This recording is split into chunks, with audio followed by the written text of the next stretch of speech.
ಈ ರೈತರನ್ನ ಕರೆದಿರೋ ಉದ್ದೇಶವೇನೆಂದ್ರೆ ಗ್ರೇಟರ್ ಬೆಂಗಳೂರು ಮಾಡಬೇಕು ಅಂತ ಹೊರಟಿರುವ ಈ ಸರ್ಕಾರ ಯಾರನ್ನು ಅನುಮೋದನೆ ಪಡೆದೆ ಸಚಿವ ಸಂಪುಟ ಅನುಮೋದನೆ ಪಡೆದು ಏಕಾಏಕಿ ಅವರು ರೈತರ ಗಮನಕ್ಕೆ ತರದೇನೆ ರೈತರನ್ನ ಮಾತು ಕೇಳ್ದೇನೆ ಒಕ್ಕಲೆಬ್ಬಿಸುವಂಥ ಕೆಲಸ ಮಾಡ್ತಾ ಇದ್ದಾರೆ.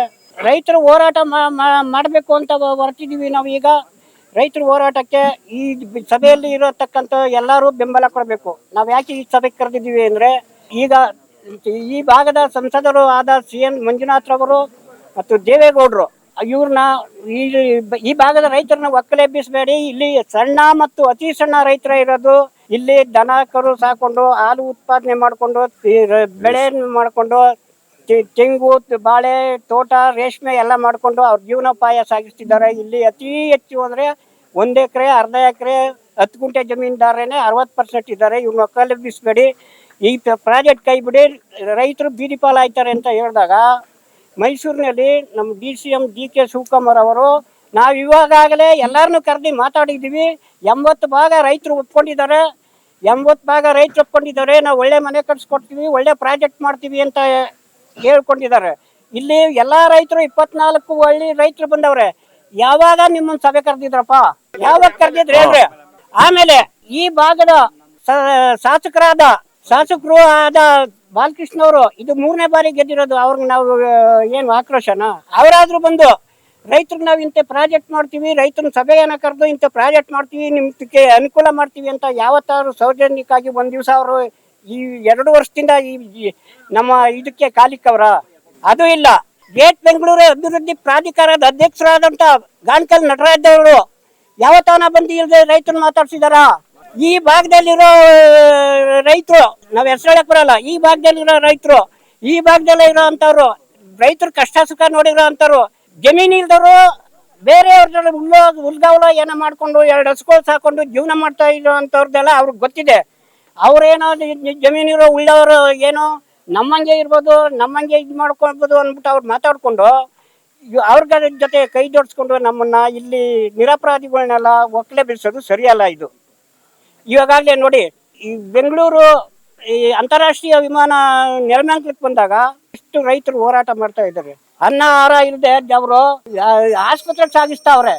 ಆ ಭಾಗದ ಶಾಸಕರು ನೀವು ನಮ್ಮನ್ನ ಶಾಸಕರನ್ನಾಗಿ ಮಾಡಿದಿರಿ, ನಿಮ್ಮ ಬೆನ್ನಿಗೆ ನಾವು ನಿಲ್ತೀವಿ, ಎಗರಬೇಡಿ, ಧೈರ್ಯ ಗೆಡಬೇಡ್ರಿ, ನೀವು ಅನ್ನಾರ ಬಿಡಬೇಡ್ರಿ ಅಂತ ಅವ್ರಿಗೆ ಧೈರ್ಯ ಹೇಳ್ತಾರೆ. ಈ ಶಾಸಕರು ಸೌಜನ್ಯಕ್ಕಾಗಿ ಒಂದು ಮಾತು ಯಾರನ್ನೂ ಹೇಳಿಲ್ಲ. ಇಲ್ಲಿ ಯಾರು ಇಲ್ಲ ಸ್ವಾಮಿ.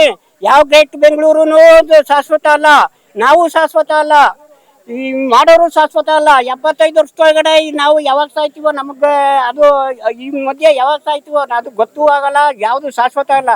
ಶಾಶ್ವತ ಆಗಿರೋದು ಸೂರ್ಯ ಚಂದ್ರ ಭೂಮಿತಾಯಿ ಇಬ್ಬರೇನೆ. ಇವ್ರೇನಾದ್ರು ಬಡವ ರೈತರ ಮಕ್ಕಳನ್ನ ಎಷ್ಟು ಕಷ್ಟಪಟ್ಟು ಓದಿಸವ್ರೆ, ಒಡವೆ ವಸ್ತ್ರ ಎಲ್ಲ ಮಡಗಿ ಓದಿಸವ್ರೆ. ಅವ್ರ ನಿರ್ಗತಿಕರು ಅವ್ರ ಕೈಗೆ ಯಾರಾದ್ರೂ ಕೆಲಸ ಕೊಟ್ಟವ್ರ ಸ್ವಾಮಿ? ಇಲ್ಲಿ ಅವ್ರಿಗೆ ಯಾರು ಬಡ ಮಕ್ಳಿಗೆ ಕೆಲಸ ಕೊಟ್ಟವ್ರ? ಇದನ್ನ ಅರ್ಥ ಮಾಡ್ಕೊಂಡು ಏನ್ ಮಾಡಿದ್ರು ರೈತನ ಮಕ್ಕಳು? ಯಾರೂ ನಮಗೆ ಇದಿಲ್ಲ, ನಮಗ್ ಶಾಶ್ವತವಾಗಿರೋದು ಭೂಮಿತಾಯಿ ಒಬ್ಳೇನೆ ಅನ್ಬಿಟ್ಟು ಭೂಮಿತಾಯಿ ಹಿಡ್ಕೊಂಡು ನಮಗ್ ಕೈ ಕೆಲಸ ಕೊಡೋಳು ಭೂಮಿತಾಯಿ ಒಬ್ಳೇನೆ ಅನ್ಬಿಟ್ಟು ಏನು ಅವ್ರು ಬೆಳೆ ಬೆಳೆದು ಜೀವನೋಪಾಯ ಮಾಡ್ಕೊಂಡು ಹೋಯ್ತಾವ್ರೆ. ಅದ್ರನ್ನ ಕಿತ್ಕೊಂಡಾಗ ಇವ್ರ ಗತಿ ಏನು?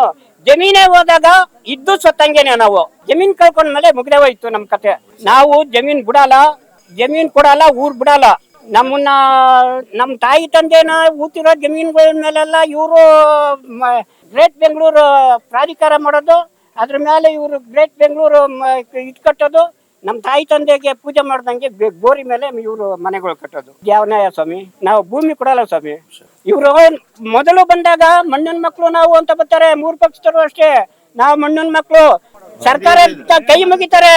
ಕೈ ಮುಕ್ಕೊಂಡು ಬಂದಾಗ ಇವಾಗ ಕಾಲೆಲ್ಲ ಒದಿತಾವ್ರೆ, ಅವಾಗ ಕೈ ಮುಗಿತಾರೆ, ಇವಾಗ ಕಾಲೆಲ್ಲ ಒದಿತಾವ್ರೆ. ನಾವು ಮಣ್ಣಿನ ಮಕ್ಕಳು ಅಂತ ಬರ್ತಾರೆ. ನಿಜವಾದ ಮಣ್ಣಿನ ಮಕ್ಕಳು ಮಣ್ಣು ಮಾಡ್ತಾವ್ರೆ. ಇವರೆಲ್ಲ ಮಣ್ಣಿನ ಮಕ್ಕಳು ಅಂತ ಹೇಳ್ಕೊ ಬಂದಾಗ ರೈತನ ಮಕ್ಕಳನ್ನ ಮಣ್ಣು ಮಾಡ್ತಾವ್ರೆ. ನಮ್ಮ ಮುಂದಿನ ಪೀಳಿಗೆನ ಅನ್ಯಾಯ ಮಾಡ್ತಾವ್ರೆ. ಆದ್ರಿಂದ ಇವ್ರಿಗೆ ನಾನು ಕೋರ್ಕೊಳ್ಳೋದೇನು ಅಂದ್ರೆ, ದೇವೇಗೌಡರು ಅಪ್ಪಾಜಿ ಅವ್ರು ಹೇಳ್ದಂಗೆ, CM ಮಂಜುನಾಥ್ ಹೇಳ್ದಂಗೆ ಹಸಿರು ವಲಯ ಅಂತ ಘೋಷಣೆ ಮಾಡ್ಲಿ. ಇವ್ರ ಫೋಟೋಗಳು ನಮ್ಮ ಮನೆ ಮುಂದೆ ಮಡಿಕೊಂಡು ಪೂಜೆ ಮಾಡ್ತೀವಿ, ಇವ್ರಿಗೆ ಹಾಲು ತುಪ್ಪ ನೈವೇದ್ಯ ಮಾಡ್ತೀವಿ ಅಂತ ಹೇಳಿ ನಾನು 2 ಮಾತನ್ನು ಮುಗಿಸ್ತೀನಿ.